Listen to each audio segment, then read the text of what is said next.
Bundan bir 3-4 yil avval bir do'stimiz aka mana shu bir sotiladigan narsa bor deb sumkada bir narsa olib keldi.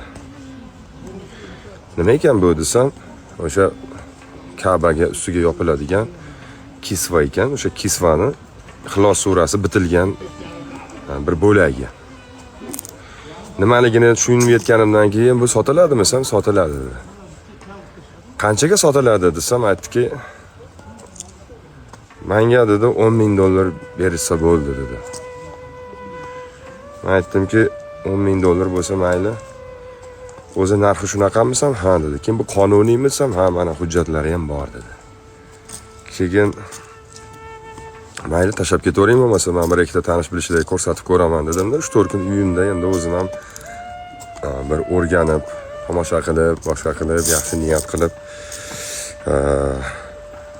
Toshkentga olib bordik haligini. Bir do'stimiz bor edi, akaxonimiz Toshkentdagi masjidlardan birida imomlikka o'tgan, vazifasida ishlardi. Shu akamiz olib keling mayli, bir ko'raylik, bo'lmasa biz ham tavof qilib qo'yaylik, aziz narsa bo'lsa sog'inganmiz dedi. Mayli deb olib bordim Toshkentga. Undan keyin masjidga olib kirib, nimaligini ko'rsatganimdan keyin hayratlanib, uka dedi, mana shu masjidimizni dedi homiylikka olib qurayotgan bir akamiz borlar dedi. Shu kishiga bir ko'rsatsak, shunaqa narsalarga juda muhabbat, ixlosi boshqacha dedi. Keyin mayli dedim, telefon qilib chaqirdilar, u kishi keldi. Nima xizmat? Ha, sizga sovg'a bor aka. Qanaqa sovg'a? dedi. Keyin mana shu narsa dedi. Keyin borida akamiz haligi narsani ko'rdida, men bilan tanishgandan keyin aytdiki, "Hallojon" dedi, "Men dedi, bundan bir 7-8 yil oldin bir arendaga Damas olib paxta qand sotardim. Paxta qand ishlab chiqaruvchilardan borib olib, shu sentrlarda, odam ko'p joylarda paxta qand sotardim. Keyin shu biz oilada ikkita o'g'il bo'lganligimiz uchun onamni hajga jo'natamiz deb mahallaga yozdirib qo'ygandik navbatga. 3-4 yil o'tib o'chiretlari kelib qoldi. Keyin ona dedim, o'chiritingiz kelib qopti, hajga boradigan bo'lib qoldingiz bu yog'i dedim. Onam juda xursand bo'lib ketdilar, tayyorgarlik ko'rdilar. Keyin masjidimizda o'sha imomi, onaxonni o'zlarini jo'natmanglar, 2 o'g'il bo'lsanglar, bittanglar sherik bo'lib boringlar dedi. Keyin mayli dedim-da, akamga kelib, aka siz borsangiz onam bilan, men endi ishlarim qolib ketadi, men qarab turaman hovli joylaringizga desam, yo'q, sen bora qol, men endi ozgina mamnun olib turaman dedi. Men dedi, onam oldida dedi, hijolat qilma meni, o'zing bora qolgin deb aytuvdi. Keyin mayli deb akam ham yiqqan puli bor ekan, o'shani berdi, menda ham ozgina bordi, o'shalar bilan bir narsa qilib 45 million pul qilib onam bilan birga borish uchun yo'llanmani oldim. Xullas uchib ketdik hajga. Borganimizdan keyin Madina shahrida ziyoratda Rasululloh sallallohu alayhi va sallam ziyoratlariga borgan paytim ichimdan bir shunaqangi bir maqsad paydo bo'ldiki, Rasulullohga salom aytayotganlarimda ularga va'da berdim.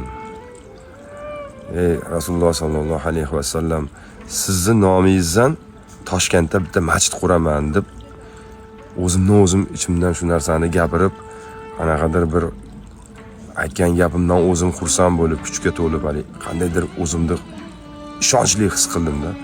Rasululloh nomidan masjid quraman deb dilimdan o'tkazib ziyoratlarda keldik, chiroyli bo'lib.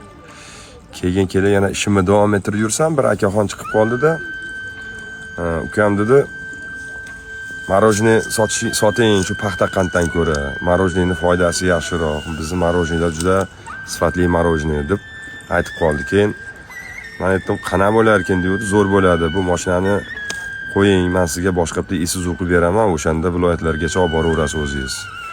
Har bitta mahsulotdan ma'lum bir anaqa qo'yib beraman, foiz tashlab beraman. Qancha ko'p o'tkazsangiz, shuncha ko'p oliy olaverasiz dedi.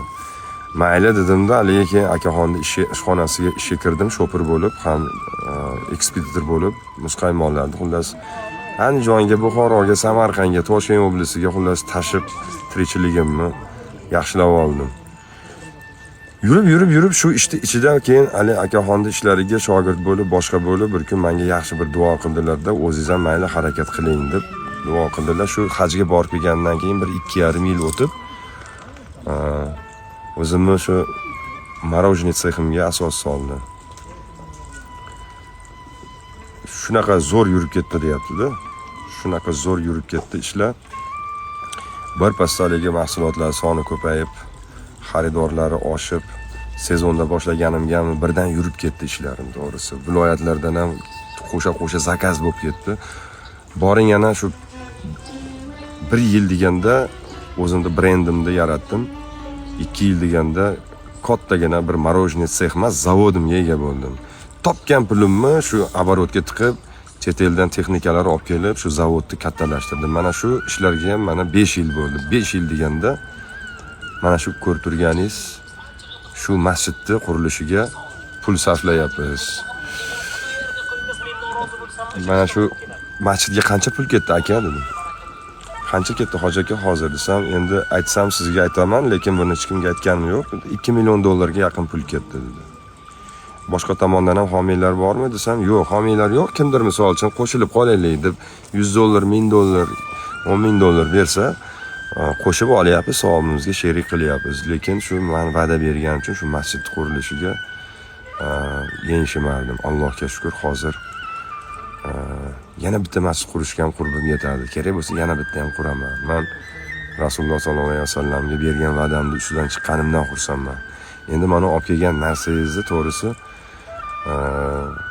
mayli men onamga bir ko'rsataman, chunki onam hali hamon anaqani Ka'bani hidini juda ham sog'inadilar. Bunda o'sha hid borga o'xshayapti. Men bir olib boray bo'lmasa, onamga ko'rsatib kelay. Mayli desalar olamiz deyapti. Yoshlari 50 dan oshgan erkak shu paytda ham qarang, havas qilsa bo'ladi, onasidan beruxsa bir nimani xarid qilmayapti. Bo'lmasa 15-20 ming dollar pul parda cho'gida yuradigan odam. Olib ketdilar-da, bir yarim soatdan keyin hayajon bilan qaytib keldilar. Buni narxi qancha edi dedilar. 10 ming desam, shart 12 ming dollar sanab berdilar menga. Nima bo'ldi deb qoraka so'rovdilar masjidning imomi. Borsam oyim uxlayotgan ekanlar. Oyi, turing, sizga sovg'a olib keldim deb ohista uyg'otsam, oyim, nima olib kelding o'g'lim? Ko'ynaymi dedilar. Yo'q. Nima olib kelding? Ro'molmi? Yo'q. Turing, oldim o'rningizdan. O'rnimdan turdim, mana nima sumkangda dedilar. Hali to'rtburchakda endi, haligini chiqarib shunday ko'rsasam, onam shu qadar yig'lab, sevinchdan o'zini to'xtata olmasdan bag'riga bosib, yuziga bosib, bolam hozir men bir tush ko'rdim. Shunda qandaydir bir oppoq kiyimdagi sahobalarni ko'rdimmikin? Madinada yurgan ekanmiz. Menga haligi sahobalar sizni o'g'lingizga bir sovg'a jo'natib yubordik. Shu kunlarda yetib boradi.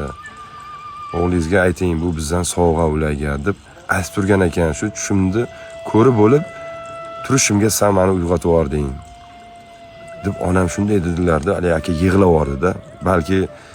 Balki turuvdi masjidning imomi aytdilarki, endi vallohu alam yaxshi niyat qilaylik, yaxshi gumonda bo'laylik. Siz Rasulullohga bergan va'dangizni bajarganingiz uchun Rasululloh mana shu narsani menimcha sovg'a qilib sizga rahmat, minnatdorchilik tariqasida jo'natgan bo'lsa ajab emas deb gapirdilar.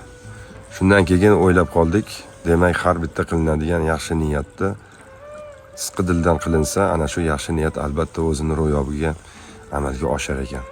Shuning uchun umra ziyoratiga borganlar qo'rqmasdan ravzaga kirganingizda Rasulullohga va'da berib, xoh u masjid quraman deysizmi, xoh men yaxshi ota bo'laman deysizmi, yaxshi bir musulmon bo'laman deysizmi, yaxshi fuqaro bo'laman deysizmi, yaxshi inson bo'laman deysizmi, olim bo'laman deysizmi, nima deyishingizdan qat'iy nazar Rasulullohga borib salom berganlardan keyin u zot sharifga va'da bersangiz, bizni do'zaxga kirishimizdan saqlaguvchi shafoatchimiz bo'lgan mehribon payg'ambarimiz bu foniy dunyoda ummati bergan va'dasiga ko'ra uni mulzam bo'lib qolmasligi uchun qandaydir Alloh shu Rasululloh sollallohu alayhi vasallam o'zining habibini hurmatidan ham niyatingizni amalga oshirar ekan.